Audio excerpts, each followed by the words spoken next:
All right, we are live. Welcome, one and all, to another magnificent Terran Tuesday. And today we are actually going to be discussing a spin-off, well, kind of a spin-off, more of a part two from last week's discussion. And today we're going to be talking about natural disasters, not just the weather, but natural disasters. As we allow people to kind of trickle in and settle themselves in for the stream, I'd like to introduce our awesome hosts, and they can go ahead and tell us how their week is going. Black Knight, how are you doing, and how's your week going? My week has been wonderful so far. Even though I've been really tired last week and I couldn't sleep, I finally got plenty of sleep yesterday, and so I've resumed work at full speed. Even wrote like a few poems this morning and did a bunch of formatting and edits and drafted the next chapter of my Substack Vote Your Own Adventure story. So yeah, it's been nice. The weather is kind of uh, slowly deteriorating. Yeah, so that's the seasons are changing. That's cool. Yeah, definitely. The seasons are changing over here as well. It's finally getting nice, a little bit nice. Nice for us, anyways. I'm sure for other places, like, wow, that's hot still. It was much more hotter before, like 110 degrees weather down here. It was ridiculous. Dude, I know. Yeah. Luckily, it was arid and dry. But Snow, how are you doing? And how was your week this week? My week has been fantastic. Okay, so I went to a wedding. My son got married. I was like, Woo! I wore dresses. Congratulations. I know, I'm so excited. And they're off on their honeymoon right now. And I'm trying to move out because I'm moving into my other house, but my house isn't done yet. And so we're like, really hurry everything while we try to get it finished just in time because he's not throwing me out. It's not like he's doing that.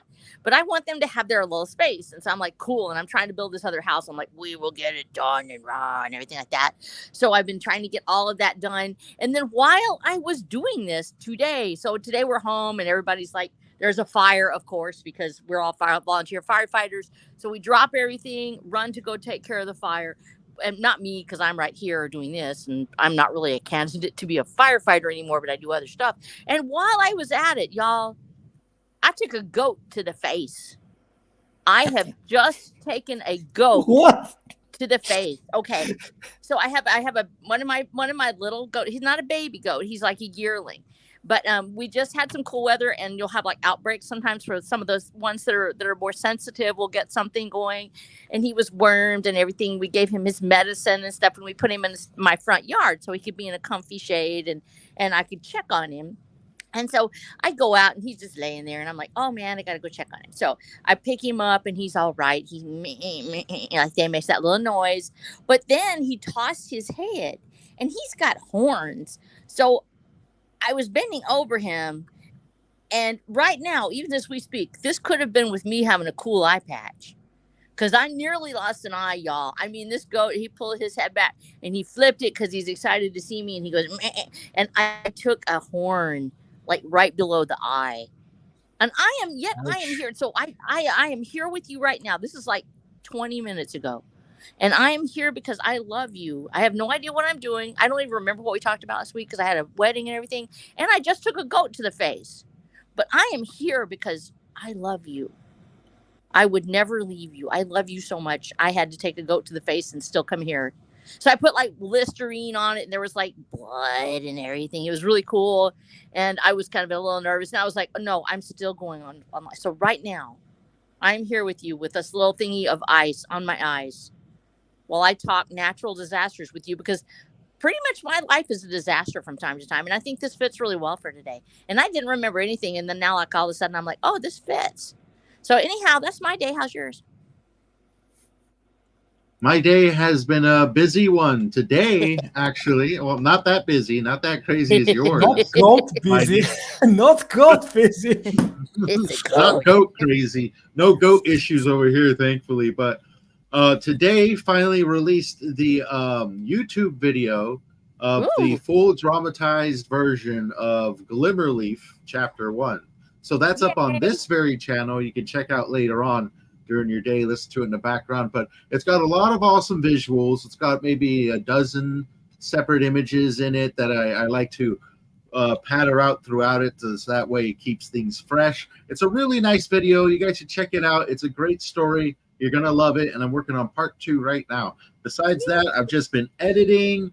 I've been consuming content to be edited and a bunch of other stuff. And I got at least 2 to 3 separate videos I have to edit by the end of tomorrow. So it's been super busy over here as well, but it's all very prosperous. It's all very good. And yeah, I'm excited to jump into this next amazing topic, which in itself is natural disasters, which I believe when we brought up natural disasters, the whole aspect of it was like in itself, it's that one Lovecraftian thing we actually have to deal with that maybe we may see coming or we might not see coming. Say something like a huge hurricane, which we've been plagued with those over here in the United States, or something else maybe like a magnificent earthquake. We actually just got some study was done in our local area recently. It actually said that if we had a big enough earthquake, because we're pretty close to the San Andreas fault line, that we would actually be out of water for upwards to 6 months, which is pretty crazy. That would be terrible for definitely the plants and a lot of the irrigation and unforeseen uses of water.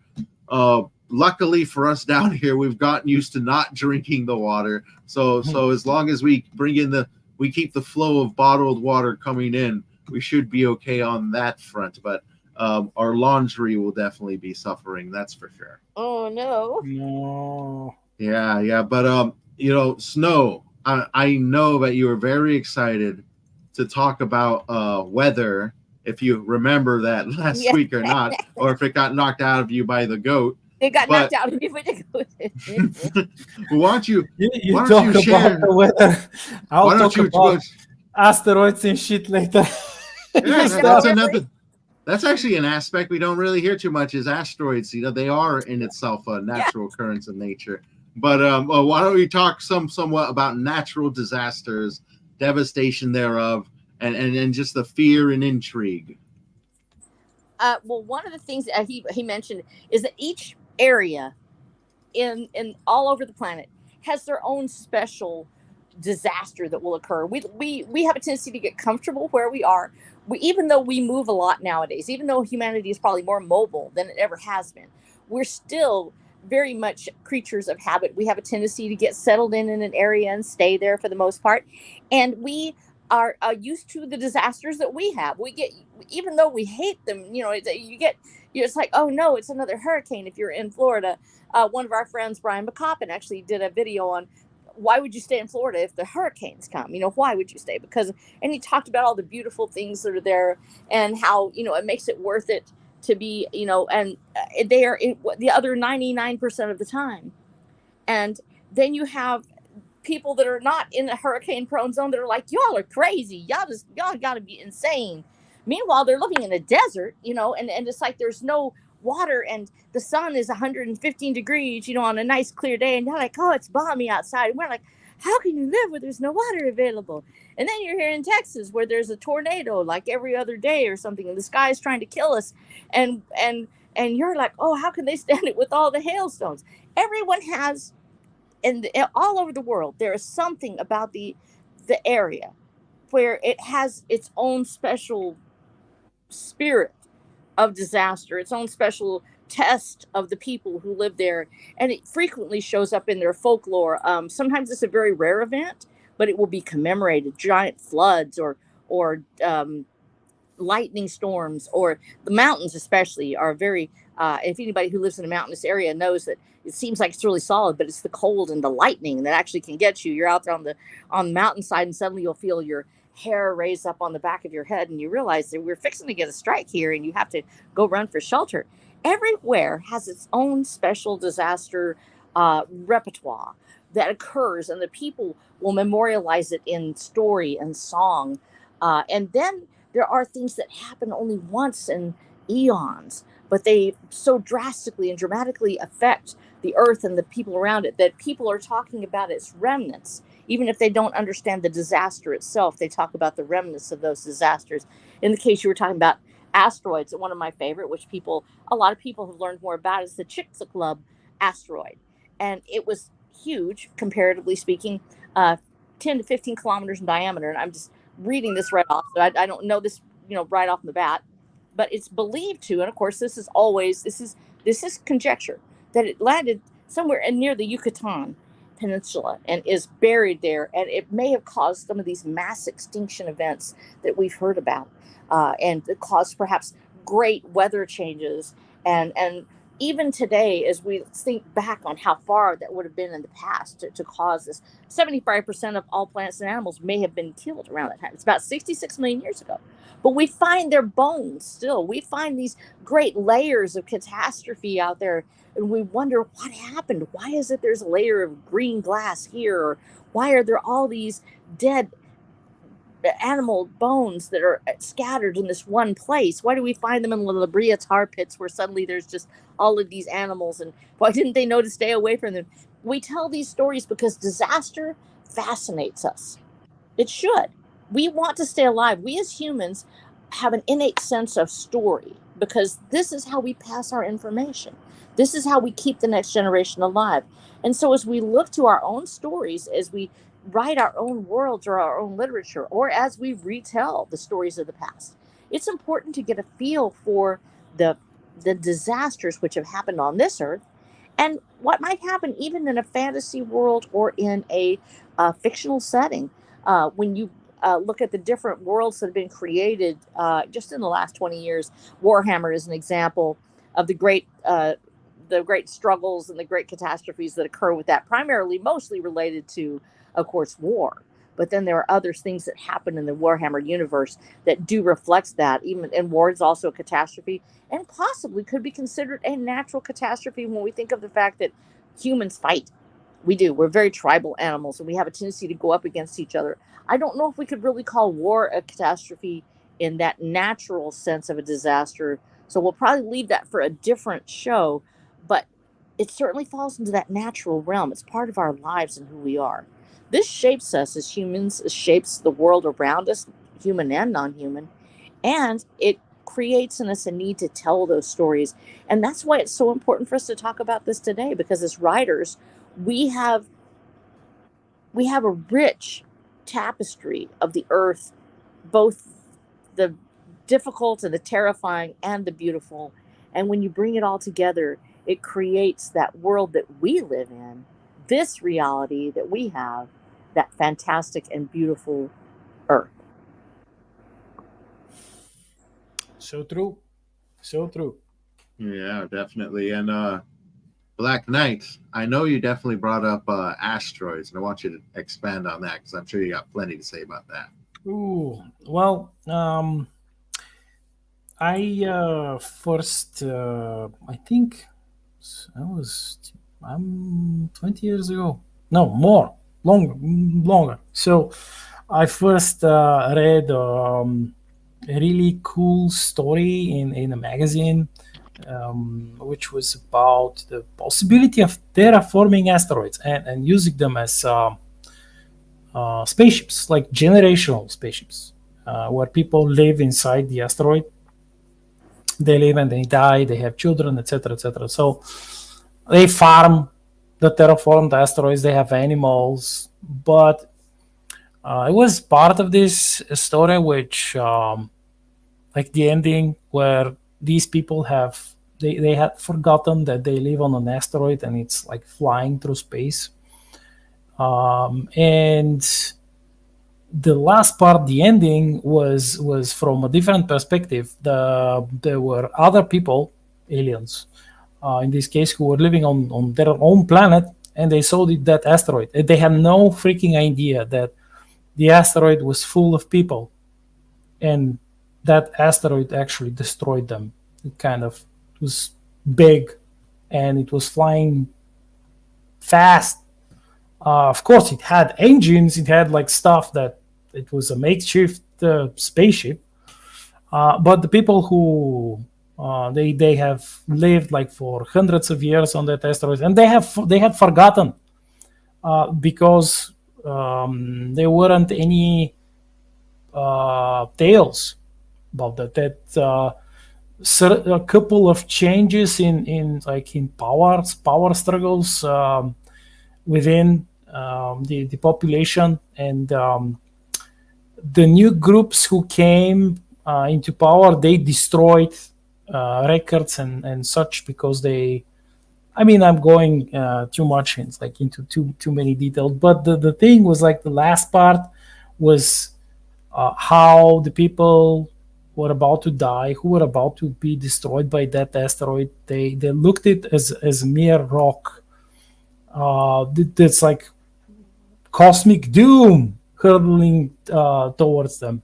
But it wasn't cosmic doom. It was actually some genius engineer who built this, like designed the systems of and the engines, and then the scientific genius, and then an enormous amount of resource and time and work to move this asteroid, to terraform it, and then accelerate it, and then maintain it for hundreds of years until everything was forgotten, and then it just reverted back to rock.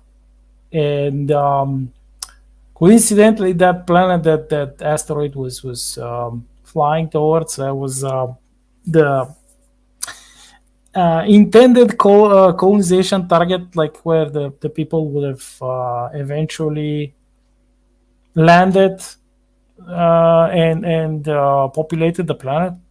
So after that, I began reading. I devoured a number of articles and other stories about asteroids. For a time, it became a pleasant obsession of mine. And people don't actually, like most modern people, they do not actually think about asteroids or meteors, because if they did, they would not be having a good day. There is something called the Oort cloud, which is chock full of all sorts of asteroids and stuff.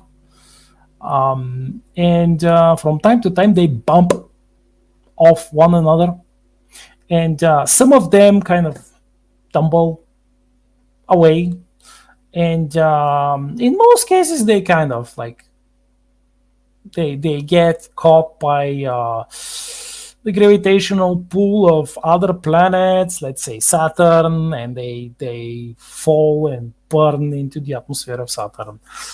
But some of them fly past us, and in many cases, surprisingly close. They fly quite close. They fly by. A few 100,000 kilometers is close in space terms, rather close. And but we are lucky. We are quite lucky. Let's say what Snow mentioned about the giant asteroids, like 15 kilometers. Some of these asteroids were bigger. And if something even, let's say, 4 kilometers falls, hits us, it doesn't matter where it hits us. It really doesn't matter where it hits us. The consequences would be, I should say, not just catastrophical, but more like apocalyptic. So, yeah, that pebble in space term, which the asteroid is just a pebble. If you compare it to the size of planets and even moons, not to mention suns, the asteroid is a pebble. It's just a pebble, just a small pebble. But if you played with rocks as a kid, especially if you are skipping rocks over the water. Um, um, Imagine what will happen if giant boulder, like someone brings an excavator and just drops a giant boulder while you're just sitting on the riverbank. Now imagine if someone drops a super duper mega hyper giant stone into the ocean. Um, you're not gonna have a fun time.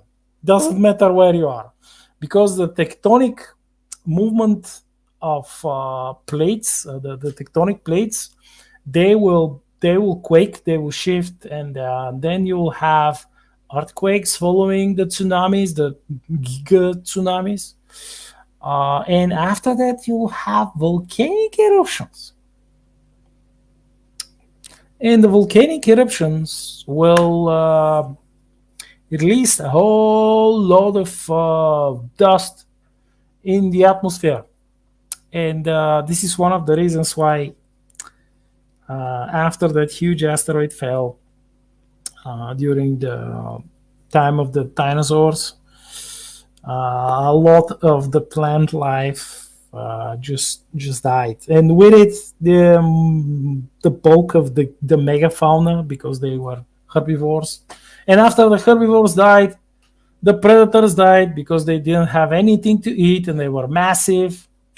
So large dinosaur, they can't feed on tiny animals. It's impossible to survive. They need tons of meat.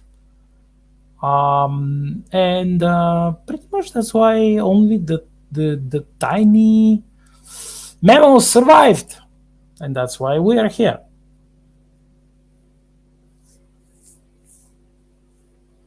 Yeah, that's you definitely went through an entire process of the natural apocalyptic scenario there, um, which I think it's really cool to actually explore. But something that you said, Snow, was of how, like, these are things that get passed down from generation to generation, something that gets remembered, and they often do. Um, and that's why I think how we're all authors here, but these disasters border into legend. Like, I think you have the apocalyptic disaster known as the flood that is seemingly shared throughout many different cultures, and even here in the United States, there's a lot of areas, I believe, in like Utah and the like, where you can actually see sort of water damage on these magnificent The canyon canyons. walls. Oh yes, yes. Oh. So like, I've only seen them in like pictures and videos, and you actually live there. You can go there and touch the weather. You can touch the weather. Even where I live was once underwater, and we know that because in the sand, you'll be in the middle of the desert, and if you mess around with some areas in the sand, like when I was in high school, right there at our high school, on the outskirts, the sand had itty bitty little tiny shells in them, little shells, Yeah, and those are ancient. Yeah. Exactly. So that was an ocean floor once, and I think the one thing you remind me of is how, like, these natural disasters, they're not only legendary, but they reshape areas to be what they are. Like, the only reason that it's hot, or the only reason why there's a ton of mountains where I live, is because natural there's natural tectonic activity where over the years these mountains were literally created because of it. And even to this day, there's, like, throughout the weeks we'll get 20 plus tiny little earthquakes that you can't even feel it. And California actually has a lot of really, really great soil to do gardening in. And one of the reasons that is because it's actually ancient and old soil that has been brought up from the earth from generations ago through all this continuously tectonic shifting. And at one point, there used to be a part of an ocean, and I think there had to be some sort of legendary catastrophe on an apocalyptic level to completely shift and change the ecosystem, that completely eradicate a previous ecosystem and make way for a new. And that to me is just a miracle and a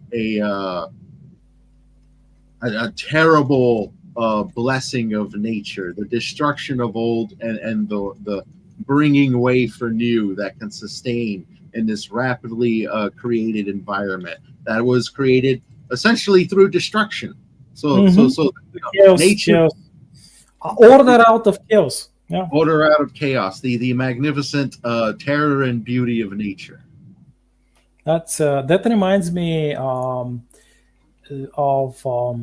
a series of articles I read about Mars. Like it began with my infatuation with terraforming because as someone who writes science fiction, I had to know. So back in the day they mentioned, and that was like really old articles, like even from Soviet time, which they didn't know. We didn't know that there was actually water on Mars, and they proposed a solution which would be to bump a comet, like nudged it towards Mars, so the comet would hit down there. And they actually calculated that this catastrophic hit, because it's that the comet is not small and it flies really fast, when it hits Mars, could have like jump started the climatic changes, which would have helped sped up the terraforming of Mars. But to anyone who actually was there, who actually lived on Mars, that would have been wipeout, like complete and total wipeout. And the actual scientist who theorized it, he mentioned that before they would do this, because they weren't crazy idiots, they would actually send missions to Mars, manned missions, and they would try and look if there is an actual civilization down there, if there are some people living in bunkers or like underground. Because even if they lived underground, imagine what would happen if a giant comet collides with their planet. That they wouldn't be having a nice time. And then they're underground, deep underground, like theoretically, quote unquote. So that was that was literally insane. I mean, the scale of it, the literal scale of it, like you're actually proposing to engineer a natural disaster of interplanetary proportions, just so you could then begin changing the climate, creating a new climate, new environment on a mostly dead planet.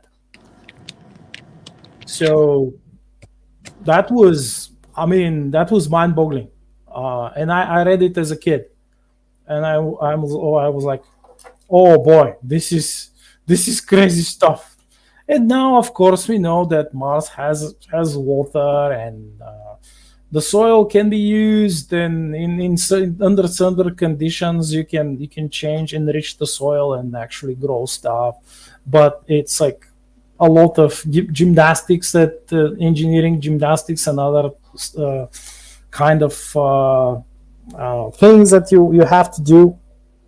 But you definitely can't just slam a freaking comet into Mars and clap your hands and expect that after like a few dozen years it's like the ice will melt, and then you'll have running water and atmosphere and blah blah blah. It's no, because back then they didn't know that the magnetic field of Mars was weak.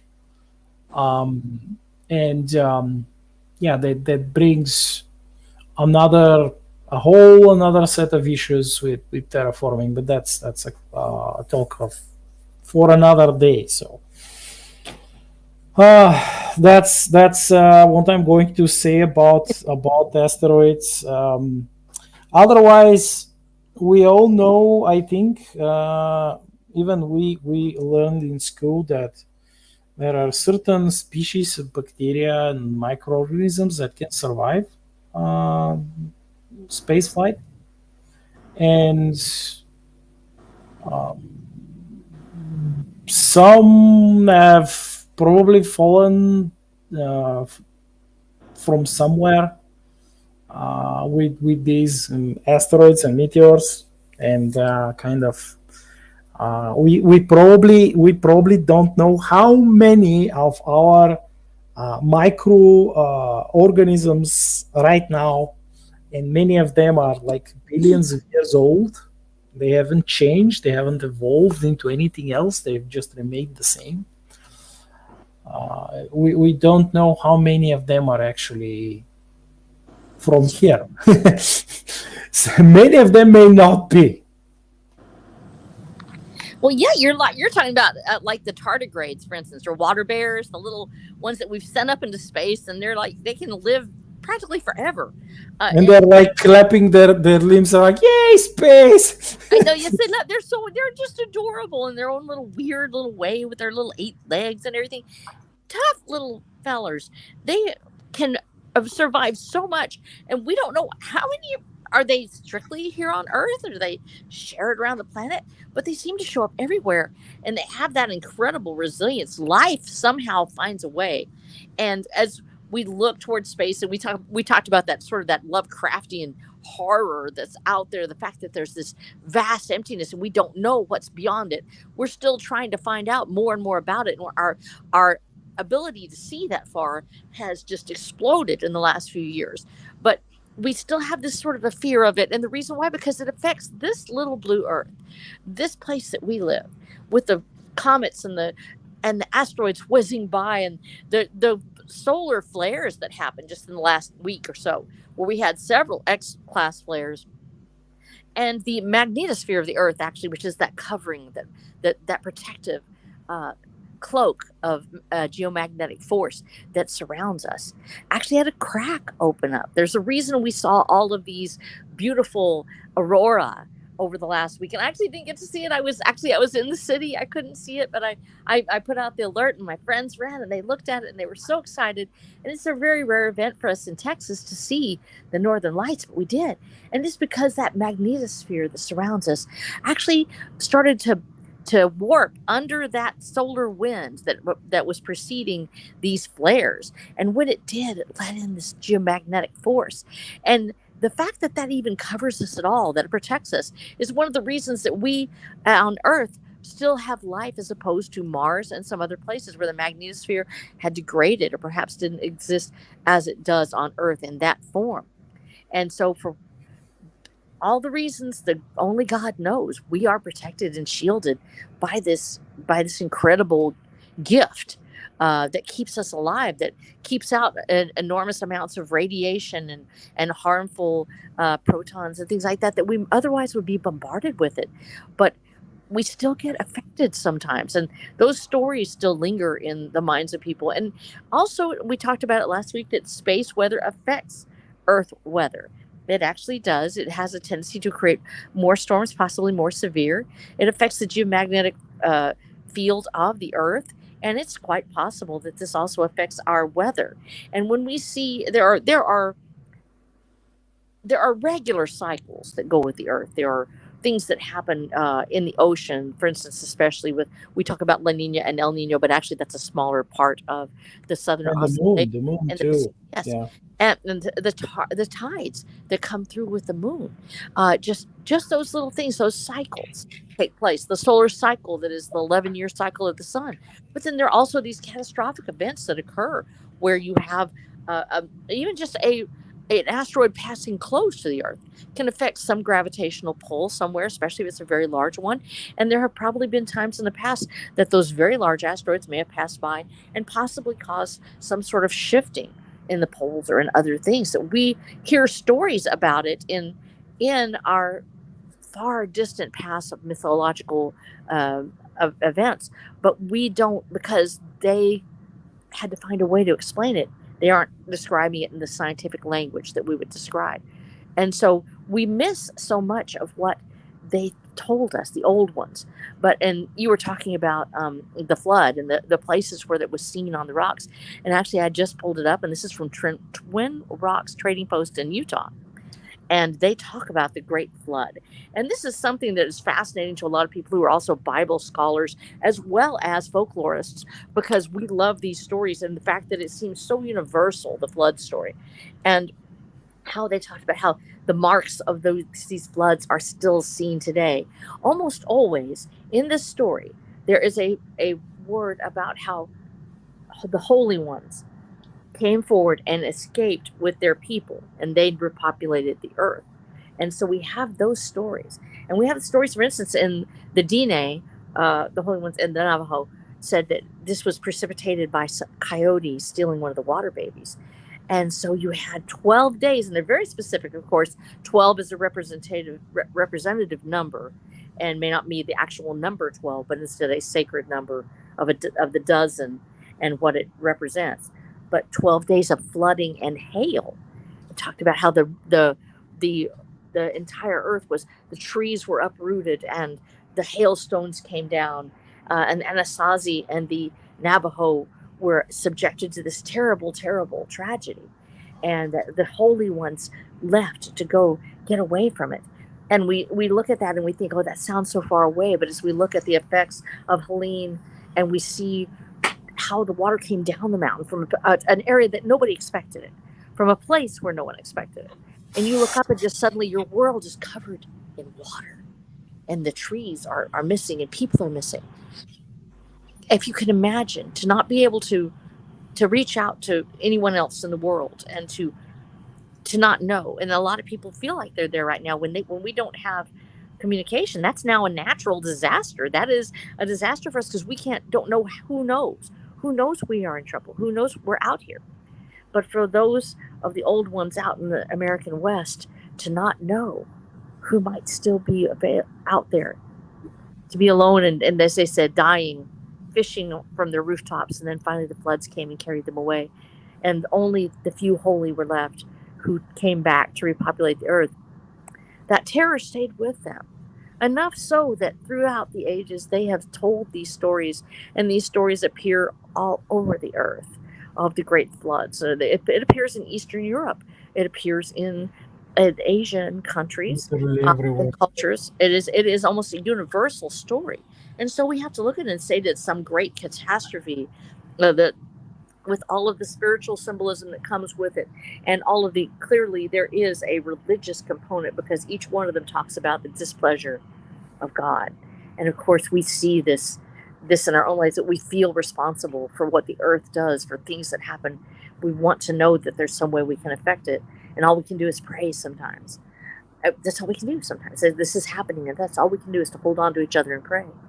And as we see this, we wonder, was there something that precipitated this worldwide? What is the mechanism?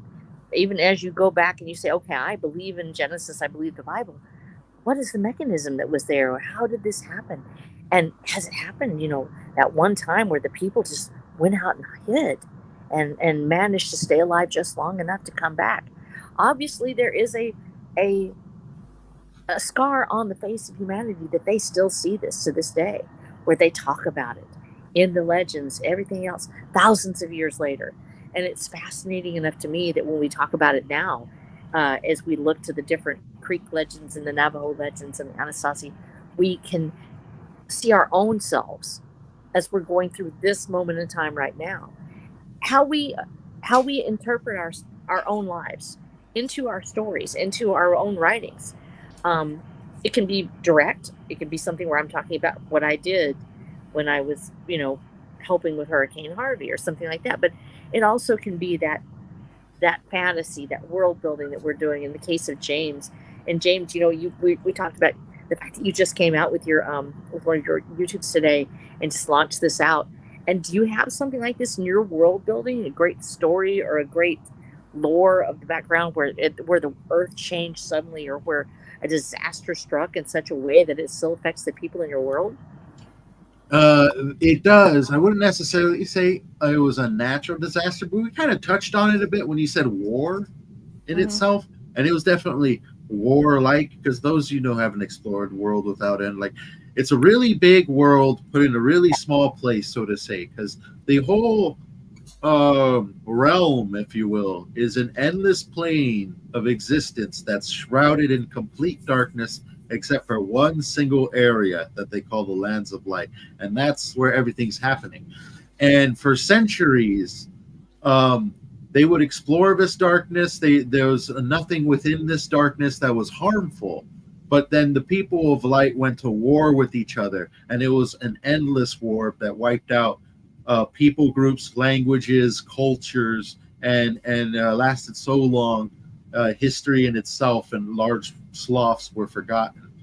And then the one thing that seized the war was that dark unknown beings from beyond the light started assaulting from all directions, causing the heroes and these men of legend to have to turn their blades away from each other and protect one another for the sake of survival and all things within the light, which essentially established a sense of order and peace amongst the surviving kingdoms, which led towards a bit of like a renaissance in culture and art. And when they established a form of peace, realizing that the creatures beyond the light would not cease as a threat, um, they be essentially restarted their history by declaring like this moment, this is now year one, because so much has been lost before us.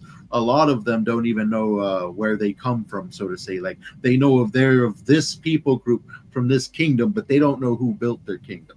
They don't know who came before them, what their own culture is before a certain time period, because a lot of it was just wiped out in continuous war, which took all precedent. So it brought forth this age of steady peace within the light, but absolute war exterior. And so that's kind of the mass event that brought them together. In my own series, I kind of touched upon more like the other angle, the sentient made cosmic disasters, planetary disasters, which just like you mentioned, people can inflict upon themselves or each other by the use of um, like planetary weapons, orbital weapons, meaning they would just like we have like the ICBM nuclear missiles, thermonuclear missiles, but it's on a higher level because they have stuff in space like orbital satellites with basically bombs, or just like the so-called rods of God, which is just a giant tungsten rod which is propelled from orbit, and when it falls, it creates an earthquake, basically. And you don't need an explosive or anything. You just like shoot a couple of them at a city, and the city it just falls apart because it's ripped apart by a series of earthquakes. So I wrote a number of like stories, and published one in my first anthology, which is it's it touches upon this side of the artificially created disasters, mega disasters, planetary disasters, which are in most cases civilizational ending disasters. They change the weather in such a way that it's just um, no longer supports life as people knew it before. Um, but it doesn't matter. It doesn't matter how they do it. Uh, the end is almost always the same. Even if no one knows that you're screaming, you're still in pain. That's one of the things that character says. And on that point, I should mention something about Mars, because there is an interesting theory coming from a number of nuclear engineers and scientists who are dealing with atomic weapons. And they propose that there is a specific isotope found on Mars which can only be created by a nuclear explosion. And they have a theory. They propose a theory that Mars actually, like, that's why it is how it is today, and why it lost its atmosphere, and why its magnetosphere was ruined to such an extent that the atmosphere just flew apart. Is that there was a giant thermonuclear war on Mars. It kind of wiped out everyone, and that's why the planet is in this state right now. Oh, I love what you're doing with this theme about going to Mars and how it's because first of all, this is sort of we're on the cusp of that here, and at the same time, Mars's desolation. As we look at it, we wonder what was there before. We wonder what happened. We see that that possibility of natural disaster, of something that happened that shapes the Earth. That's so, and once again, is a natural thing. It's not necessarily humanity happening. It is just the course of nature itself. The things that happen to Earths, to worlds, to galaxies, whether it's black holes or anything else, there are beyond the scope or the hand of man. And we watch from afar, and it terrifies us and delights us at the same time because we're able to see it and we're able to watch this thing unfold. It's kind of like watching a train wreck. You sit there and you go, gee, I really don't want to see this. At the same time, you're like, oh, that's really cool. And so as we look at these worlds and these places and how they could be shaped by our hands or by the hand of just nature itself, it brings us back to our own planet and what might happen to us. Not just what's happened in the past, but what might happen in the future. A great series, and you've heard me talk about it before, Life After Humans, where it deals with disasters, whether it's human-made or otherwise, of how the world might pass on after us. And considering our own mortality, our own ephemeral place in the pantheon of God's work, that here we are, just one more little species, as interesting and wonderful as we are, we live in this hostile environment. And it always fascinates me to think about what might happen next.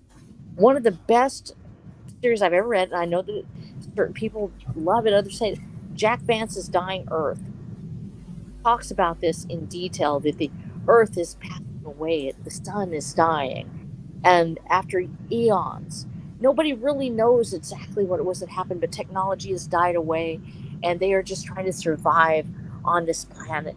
And the aftermath of a natural disaster, a slow, unfolding one, an astronomical scale of the sun dimming. When I first read it, was so terrifying to me because it's possible. What would it do for us to have the sun even just another million miles moved away from us? To have something happen that took it off course or took the Earth away from that center point to where we hang in that delicate balance between death and life. And those little points mathematical minutia is what determines whether we live or die. As great ice have occurred that have rolled across the planet, you want to talk about a natural disaster. The ice ages, where we had people living in the warm periods that the earth was kind and that where they were, it was a pleasant and a wonderful place, suddenly changing to a harsh and a cold environment. And to die not knowing why the sun has just disappeared behind a wall of gray clouds. And now the snow is falling and you've never seen the snow before. To know that that might be taking place and you have no idea it's coming. We know now that the ice ages do occur. They occur on a relatively cyclical basis. That we know that there are many, many theories about why they occur. Some are astronomical in nature.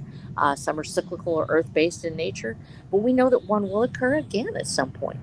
And at the same time, that natural disaster of the ice age itself, as we go back in time, we see another paradise on earth that we have lost track of, and that is the world of the Saharan savanna. Where the Oh, Sahara Desert is now was once a green paradise filled with animals and people and cities, lost cities that now, if you look at Google Earth, I have a great love of doing this. One of my favorite hobbies when I just want to let my brain kick back. I go and I take Google Earth and I start looking and peeling back the layers as we look at some of the different infrared photos and others that have been taken from outer space. And you can see the roads and the pathways. You can see the bones of civilizations. You can see lakes that once existed thousands of years ago that disappeared because the ice ages receded. That while the ice ages were in place, the Saharan desert was this green and fertile land. And instead, as the ice receded and now the earth became kind for Northern Europe and for South Africa, the Sahara became dry and lifeless because it had warmed up too much. That balance, and to watch the people as they tried to fight back this natural disaster of the earth simply going through the cycle of life as it now warmed back up. We can still see from outer space the great walls that they built to try to stop the encroachment of sand. They're zigzag patterns. You can actually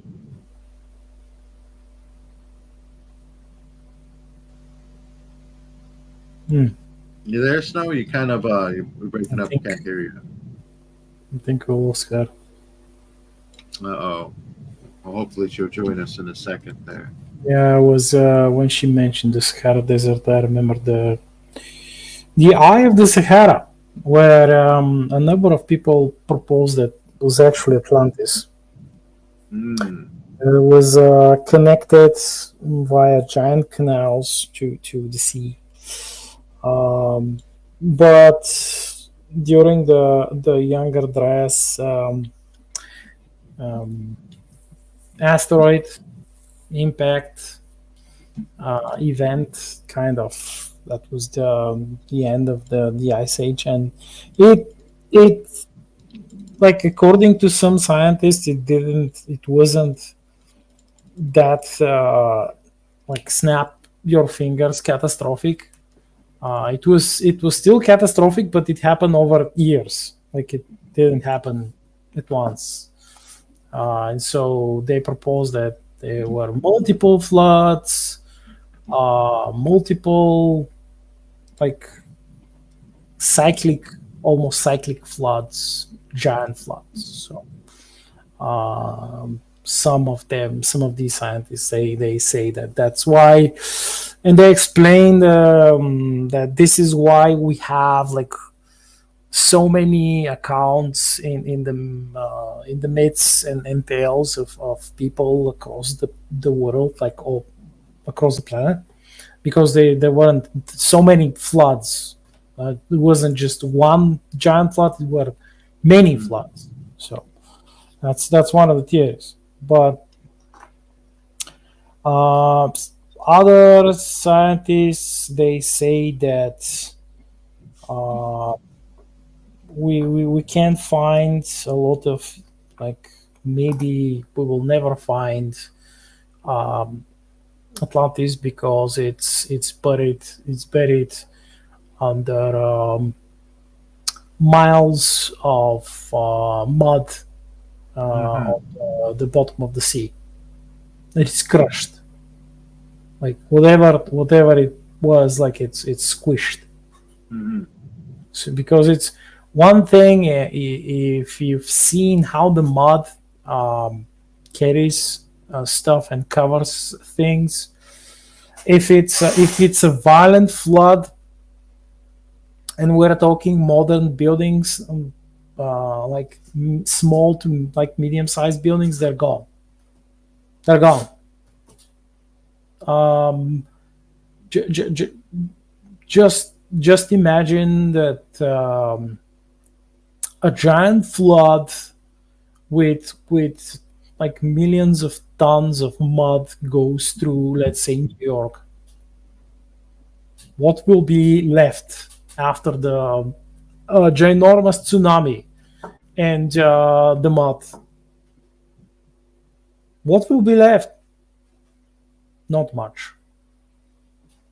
Yeah, very much so. The devastation of nature. Because you're talking about how on Mars they found a particular type of isotope that could only be created through atomic warfare. But I remember some months ago, maybe it's over a year now, underwater there was this magnificent eruption, and it was so big. They said that it was like a magnitude of over 10 times more powerful than the atomic bomb dropped on Hiroshima. I believe that one caused at least one tsunami. Yeah. That's in Japan. They have like specific, because they're right on the fault line, and they have special science developed to catch the tremors. So if there is like seismic activity, they would immediately activate the sirens and the tsunami sirens, and people would evacuate. That's why, at least in recent years, they have been having success, I should say, with less people and fewer casualties, and but the devastation is still there. Like and I think during the Fukushima disaster, it's they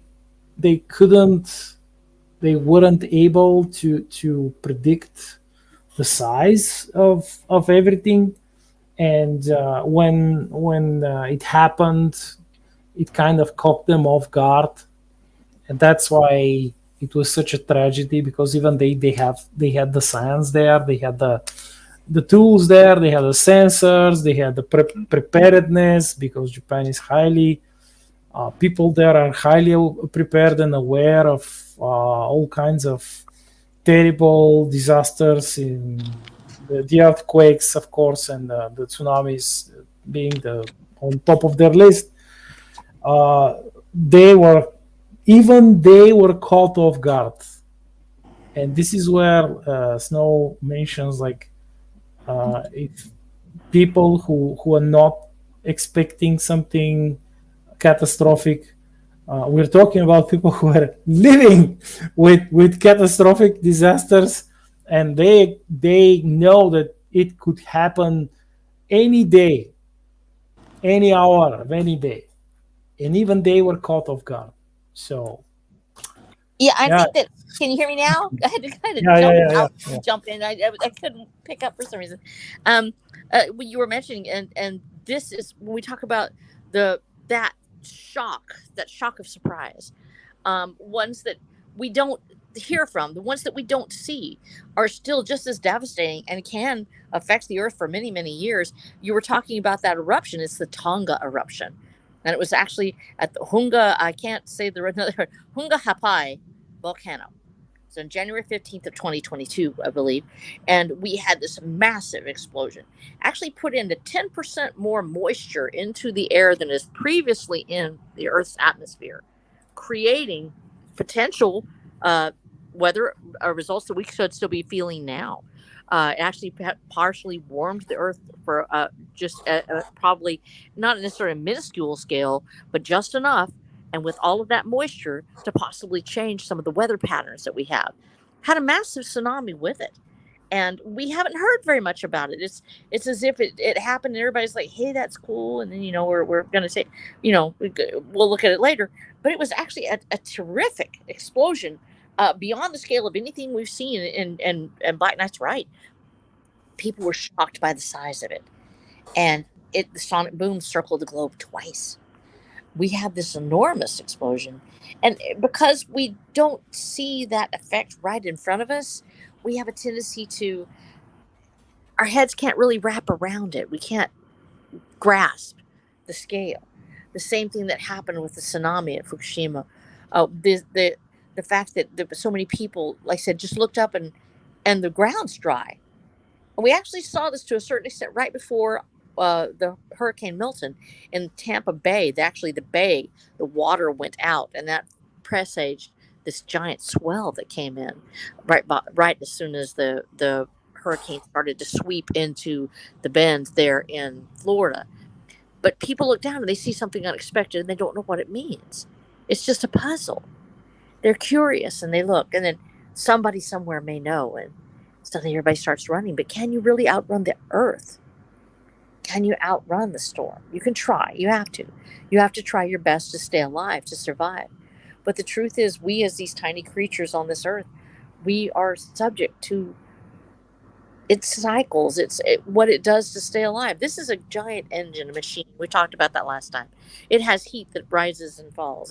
It creates its own weather systems because it needs cooling and heat to go in certain places. It is a physical machine. And when something disrupts that, and most likely when we're talking about it, it's either extraterrestrial, it is an asteroid or something like that, or it will be an unexpected volcano or seismic in proportion, earthquakes. Those two things, we have a tendency to look up, we can see the clouds coming, we might know, somebody might get some word out that something is fixing to happen. But something that just falls from the sky, or the earth just exploding beneath us. Earthquakes have no, there are some lights that people actually say that they can see it, some lightning will show up, or that the animals will know. But it's just the earth suddenly erupting. To me, that's terrifying. I didn't grow up around earthquakes. And so the idea that the earth could just shake and an entire city would be gone in the case of the San Francisco earthquake. Or Fukushima could occur where a tsunami comes and just swallows it because the earth is in upheaval. These things have that supernatural feel to them. They have that elemental force that all we can do is just throw ourselves on the mercy of the earth, throw ourselves at God and say, please save us, because this world we live in is still such a mystery to us, especially when we talk about seismic and magmatic events. And I know that Black Knight, you love this, and you talked about having volcanoes actually in your area. And of course, we talked about the Yellowstone caldera, which is massive, absolutely astronomically huge. An eruption from the Yellowstone caldera at its peak would destroy most of North America and would put the world into utter chaos and probable level events. Yes, yeah. It would definitely trigger an ice age because of the ash. But you're also talking about people not having the crops that are even there right now, that if maybe they had a bunker to go to and they had enough food stored, you might be looking at years of a world without a sun. And it happened. It is not something that we're conjecturing about. It happened several million years ago. We still see it is an active caldera. That's the reason we have Yellowstone with all of its amazing hot springs and the beautiful colors. And it is an active caldera. It's an active scene. And the earth itself is a deformation zone, which means that the earth itself changes shape. It rises and the stones sometimes sing, and there are noises that come out of the earth. And we had a giant geyser actually exploded the other day that actually people were running from because they weren't expecting it. We wander among these incredible hot springs and monsters of the earth, as we call them, the elementals that are in play, and and we want to look at them and we want to enjoy them, but occasionally they rise up in rage, and we are afraid. And at the same time, we're fascinated. We still keep going back. We still keep looking at them. We want to draw near to these elemental proportions of the earth to be able to see them. There is something so fascinating about a volcano. When the Canary Islands had their volcanic activity earlier, I think it was 2 years ago, so many of us actually sat and watched night after night because it was something that's within the realm of almost a fantasy. You watch the lava come down, and it's like a living creature as it eats the buildings and the plants and other things in front of it, and you can sort of run away, you can sort of get away from it, but you can see it coming after you. And that sense of wonder and fear, the terror of beauty, it needs to be in our work as authors. It needs to be there, that this element of fantasy, to be afraid of something and yet be drawn to it, is best done through description, through prose and description. It is done through not just the description of how people feel, but of the actual things themselves. And one of the things we're seeing right now in so many literary circles is that don't describe, don't talk about the weather. We hear this over and over again. Don't talk about the weather. Don't start off with the weather. Don't describe the earth. And nobody wants to hear that. They want to hear your story. I find this, Frank, I find that incredible. I'm not a person that really is a fan of not describing things. I love to describe things, and if you've ever picked up one of my books, you know I do. We need to be able to describe this. I think that it is a wonderful exercise as an author to go back and find a scenario that fascinates you, something that terrifies you and yet is beautiful to you, whether it's a storm or a volcano, whether it is the effect of the motion of the earth itself, or the feeling of standing next to the shore as a storm is coming in and you can actually feel the pressure falling. We need to describe these things, and we should take time just to take a moment out when you're not in the middle of another project. Go in and describe what you imagine that event would feel like. What does it feel like to stand next to the ocean? Or what does it feel like to be in an earthquake? What does it feel like to see a tornado and feel the wind behind you rushing into this maelstrom? Then I would strongly encourage you as a writer to go find a way to connect to the earth, to get, and we talked about this last time, to feel the earth beneath you, to find that little patch of grass and just be a part of it, because that's where our writing comes alive. And we need those experiences, and we can't put ourselves in a disaster. We can't just show up. We pray to God we never are. But learning what the earth feels like, to be out at night and just feel the cool air, or to hear the wind rush by, is part of that process. And it helps us not only deal with our fears, but it helps us also to educate others on what this planet is like, what it's like to be alive in this galaxy, in this universe, where so many terrible and wonderful things exist. And here we are miraculously alive on this tiny blue ball that we call Earth. Definitely. And regarding that whole don't write about the weather, I think that's good advice for new writers. But if you've been at it for a while, I challenge you, write about the weather. And don't just write about the weather, but bring it in, make it a part of your world. Because when we introduce all these other factors into our stories, you're actually giving life to the world as a whole, and you're also giving it precedence as well, because we are actually really persuaded by the weather, how hot it is outside, whether or not it's raining, what we may be wearing. There's just so much there that our natural environment actually dictates about our local culture, how we carry ourselves, and what we may even do that day, or how may we approach various situations. And I think if we really start to bring in more than just the weather, but the overall ecosystem that encapsulated, we could really give a lot of reasoning behind a character's motivations, and really just start to explore more than just like, because this is something I read a lot about, where you have your characters and the rest of the world exterior of them doesn't exist until it comes back into play for the sake of only the story, which, you know, as a short story writer, I can tell you the story takes precedence overall. But there's so much of the surrounding world that I bring in to almost like alleviate the need for your character's constant reasoning for what he's doing next to continuously be on either his mindset or his emotional being. Like I said, we are often dictated by the weather. So I say, if you're much more of a seasoned author, bring in the weather. Challenge you to use the weather in clever ways that in this age where it's considered cliche in a form, that it's a perfect sense to bring it in and refashion the cliche into something new. Yeah, you're 100% correct. It's yeah, don't write about the weather, but why? It's part of hello doggy. It's part of it's an integral part of like you said, what happens around us, what surrounds us, and it's frankly, if you don't write about some even like one aspect of said weather, you're missing something.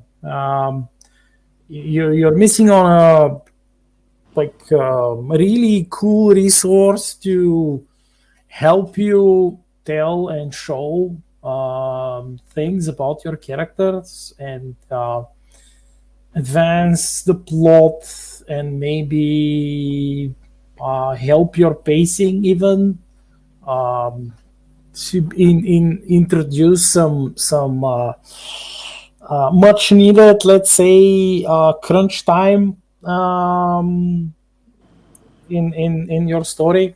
So yes, even in the case of those who love fantasy, fantasy, let's say, world building, you could even give the forces of nature sentience, and make the wind, oh, this is the winter wind, or he likes to chase lonely travelers who have mocked the cold or whatever, and kind of hurl hail and freezing snow at them until they die on the road. Or this is river, and river likes to send fish to those who do not throw garbage in her, and oftentimes she would get too angry with others who disrespect her and kind of um, sweep away their villages and drown them in their boats or something. It's amazing what you can do with just a little bit of creative imagination and weaving the weather into as a driving force of your story and character development. So, Well, personally, I am really baffled by this whole thing about don't describe natural events, don't describe anything, don't describe your characters, don't describe. Why am I even telling a story? If you now there are writers that do very well with just the bare bones of here is a character and they are talking about an event or they are talking about a thing or they're going to go have a fight. But why tell a story in the first place if every author is supposed to tell it exactly the same way? If they all follow these rules and they do these things, personally, the cliche comes from whether it's when your characters, that's all they talk about, or that's all that happens in the story, or it was a sunny day and the sun was shining. But how does it affect the character? You have to tie these things together. You're right about this in the sense, James, that we have to tie it in, and as Black Knight says, it becomes part of the character, the nature of the story. Some stories are driven by the natural disaster that happens in the story itself. The day the world ended. We have several stories that are based strictly on what happens during the course of a disaster or in the course of a catastrophic event of some kind. Earth's an Upheaval, for instance, Velikovsky's a great work where he talks about catastrophic astronomical events, whether or not it has anything to do with real life. It maybe we don't know yet, because it's like Velikovsky actually was right about a lot of things and was one of the first to actually bring up these stories. But we talk about these giant catastrophic events, and there's no way to just leave that out and to not discuss what is happening or to be descriptive in this case. I think we tether ourselves too much to what one author tells us to do. If I want to write like Stephen King, then I'll go write like Stephen King, but then why don't I just read Stephen King and be done? Maybe I should write like me, and the story that is in my head should be written as I see it and hear it. And if my readers love it, then they will pick it up. Well, the same thing for everybody who is out there trying to write these events, and they're told, "Oh, you really shouldn't, focus on that, or you're only supposed to write about these events or these things." Write the story that fascinates you. A good disaster story itself. Especially, I love disaster stories, and I think it's because I'm so interested in emergency management, because I do work on it. I work with people that are responding to emergencies, and so I've read a lot of disaster stories. An excellent Isaac Storm is a great story about the Galveston hurricane of 1900, and it is an amazing story, and it's written from a very documentarial format, but it's also poetic. It is introspective. It talks about the intrigue between people as the communications bogged down, as the superstructure for breaking down how we're going to report on a storm became destroyed because someone became unhappy with on the ground reporting, and they wanted them to go through Washington D.C. instead of doing our on the ground reporting. That's how we come up with a lot of the Skywarn forebears. They come out of that storm because the National Hurricane Center actually realized the National Weather Service was only 10 years old at the time, and they realized you can't go to Washington, D.C. and let somebody figure it out. You have to listen to the people on the ground. Those descriptions, the way that they brought it together, it's not just about the storm itself, although the storm itself is sentient. It is in the story. It is the central approaching monster that will destroy thousands of people and will wipe out a city. But it also are the people involved. And when you weave this all together, it's not just about the storm that is coming. A short story about the storm or the event from a sentient viewpoint is certainly fascinating. But as we get into a novel length thing, and we talk about the way that people interact with each other as they deal with these events, whether it's a major hurricane or an earthquake, or what would happen the day that Yellowstone blows up? What would that 24 hours look like before the world comes to an end? These are fascinating stories that can be told. And if we limit ourselves to merely telling the story that Hollywood wants us to tell, or the story that some other great writer wants us to tell, then we will miss the story that we could tell. There are so many fascinating scenarios that can be played out just from somebody telling a what-if story, a disaster story. That would take a lot of research, but just those people on the ground are a fascinating story in and of themselves.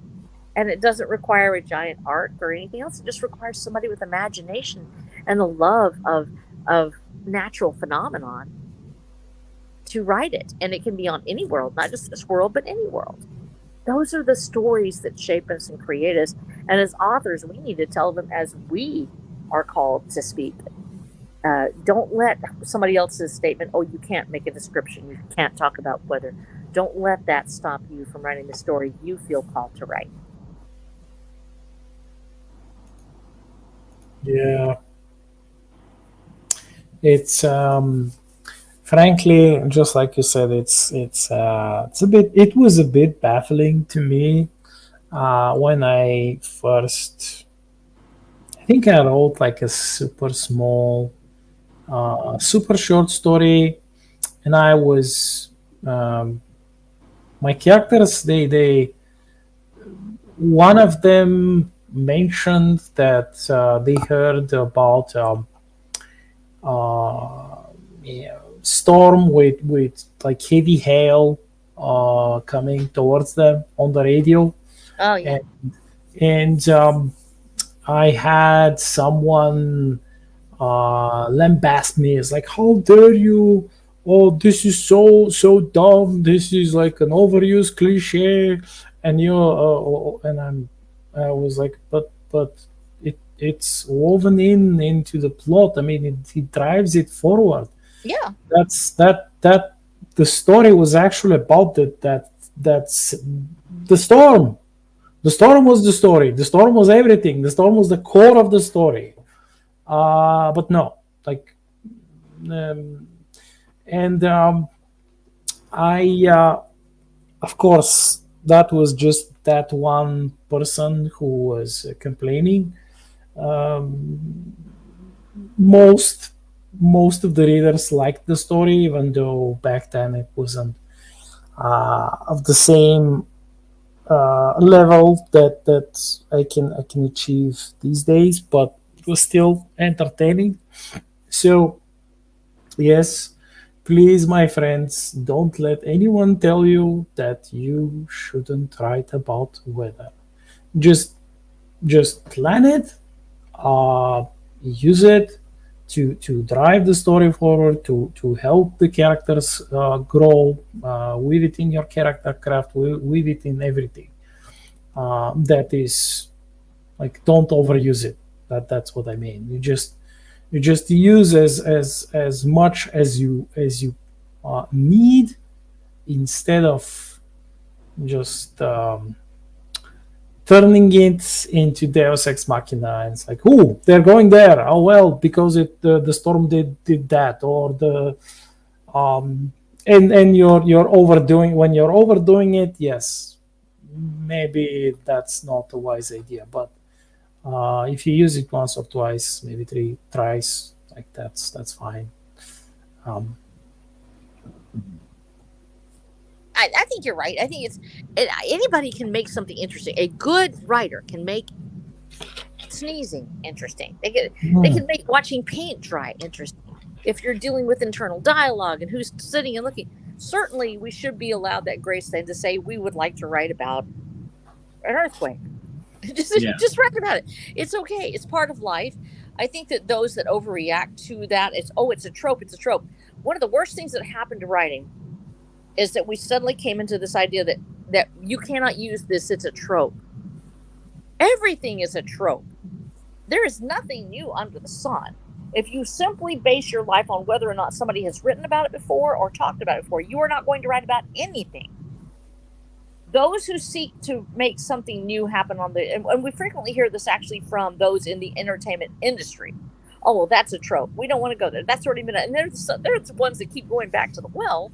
So I don't know why it is that they have been so, sometimes to the point of actually denigrating other authors who go to a particular subject. If it's cliched, that's yes, then we have to put it perhaps something fresh on it. Otherwise, people just I enjoy writing this thing, and somebody enjoyed reading it. That's great. It's still cliched, but it was interesting, perhaps. As writers, when we come across a subject and we want to talk about it, whether it's disaster or a phenomenon or something else, the chances are somebody has written about that before. There's a chance that person may have written it better than us. But I am my own author. My readers are mine. And if they enjoy it, and I like to write that, whether it's disaster or love or anything else that comes across it, if I want to talk about the characters, how they sparkle, then it's okay. That's who I am as an author. I'll write it and let the readers decide. Let your readers tell you. It's okay to take advice from good authors. It's okay to take advice from people that are seeking submissions. But in the end, you must write as you know best. And I think that we're missing a lot if we are telling people that they shouldn't write about weather, they shouldn't write about phenomenon, that they shouldn't describe. I think that we're robbing ourselves of great authors right now because you're taking the joy and the imagination out of things when all you want is a bare bones plot line with this many characters, X, Y, Z, and no descriptions, nothing else. That usually, when I hear that, I usually have a tendency to imagine an executive sitting back there telling me that he wants only these things so he can make it the way he wants it. I'm going to write my story and I'm going to tell it just the way it is. And if something really big like a volcano blows up, I'm going to be talking about how that lava looks when it comes down the mountainside because that's what I want to do. The And end. how it smells, and then what Ooh. sounds it makes when it gobbles up the plants and the houses and everything. Oh, okay. You said you had a volcano. Do you actually Yeah. have a volcano? Can you tell us So about this thing? Ooh. it's a beautiful mountain. Back as a child, we had like many school trips there, and it's really beautiful. You have lush vegetation, forests, many trails, hiking trails, etc. You have hotels, you have special like restaurants even because it's near the city, it's very close to the city, and you have villages, you have small villages, and up there, and they're beautiful. It's incredibly beautiful, but there is this itsy bitsy tiny problem that it's a dormant volcano, and one day it will detonate. It's not going to erupt normally, it will blow up, and we will not even know because when it explodes, everything will happen so fast, so quick that probably 90% of the city will just go. Will be Wow. gone. Yeah, and that's another thing about natural disasters is the legend of the future natural disaster, which is something that actually permeates throughout time because it reminds you of two things. Well, where I live, California, they always talk about the big one, the big earthquake Fault that's like supposed to just California fault line, yeah. it's supposed to rock the world. Though there is some talk that the big one might have happened some years ago because we did get I believe it was a 7.5 earthquake, which is Ouch. huge, but it was Ouch. positioned right underneath a gigantic mountain. So the mountain absorbed the 80% of the shake, and most people barely felt anything exterior that. But it reminds me of the old legends of the Aztecs and the Mayans and the Incas, where they all believed that the mighty Kukulkan would come back and he would bring forth disaster with him. And every single time, at least the Aztecs, every single time they sacrificed somebody, they would appease the gods with blood and buy themselves more time. And I think that's kind of like what these legends of natural disasters remind me of. And this dog here has been bothering me. I recently let him into the room. Now he won't leave the room. So I had to put him on my lap so he stops like poking at me. Yeah. Yes. Oh, When you mentioned such a pretty boy. California, I remember that I have a draft for a story. It's also set in the alternate universe of Star Shattered. It happens shortly after the end of their version of the Second World War, and it's the remnant of the Soviet forces, and they have like a small submarine force which been waging the war that was already lost, and they've kept fighting and dying with less and less resources, and they have like one last ditch attempt to quote unquote win. And this is exactly what they wanted to do.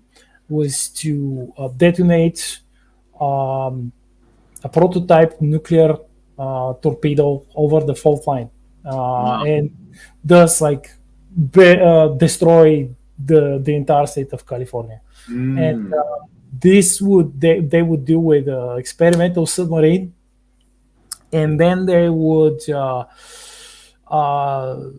basically they would try to bully the allies into submission and say like, yes, you lost the war because we have this like massive fleet of these special submarines, and if you do not surrender, if you not do not submit to us, we will destroy all coastal areas of your um, nations, and the death toll will be astronomical, because you know that Yeah. most people live on the coast, and the shipping and everything, and obviously it didn't happen. I will not spoil the story because I will eventually publish it, but this is yet another example of man-made, like caused natural disaster, or more like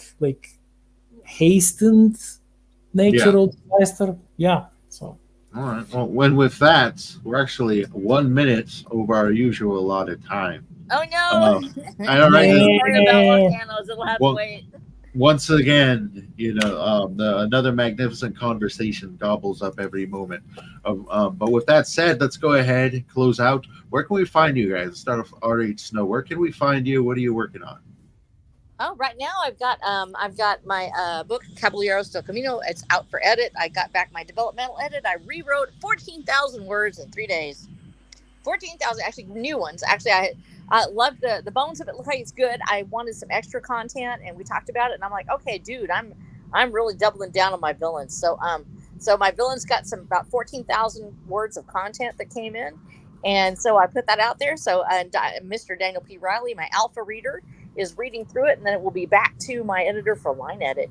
So we're getting that done, and it should be turned around in the next couple of weeks, and getting finished with all of my illustrations as well.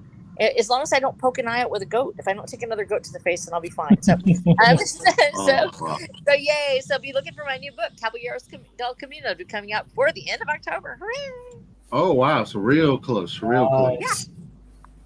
Excellent. All right, Black Knight. What have you been working on? And what do you? Oh well, I've just like I mentioned last time, I am working on um, my eighth book of the Star Shattered series, and it should be like the draft should be completed this year, and probably released next year, like maybe the summer, if I can manage with all the edits and the reformatting of the older books, and new stories which I'm releasing recently been releasing on Substack. Anyone who follows me on Substack, the Black Knight Substack.com, you can find my um, old school choose your own adventure stories, which in my case are vote your own adventure stories. And I'm planning a series of 3. I'm publishing first one, which is about a morale officer named Vincent, and yeah, it's so far, it's the readers been loving it, and I had a ton of votes, which I'm employing the comments, the longer comments of my readers, with their permission, of course, to as an inspiration. And today, like all other Terran Tuesdays, at least the last 7, I think, I write a tanka poem, which is a longer haiku version of haiku, with lines from their comments, and you can also read that on my Substack. Excellent. You've been up to a lot, but For myself, I recently released a lovely video everybody can check out on this channel. It's about 50 minutes long. It is the dramatic retelling of Glimmerleaf, my super awesome short story that everybody seems to love. You guys go ahead and check that out. But with that said, we are checking out of here. Thank you all for stopping by. Thank you all for being a part of this wonderful conversation. We hope to see each and every single one of you next week. But with that said, we are out of here. Goodbye, everybody. Bye-bye now. Bye.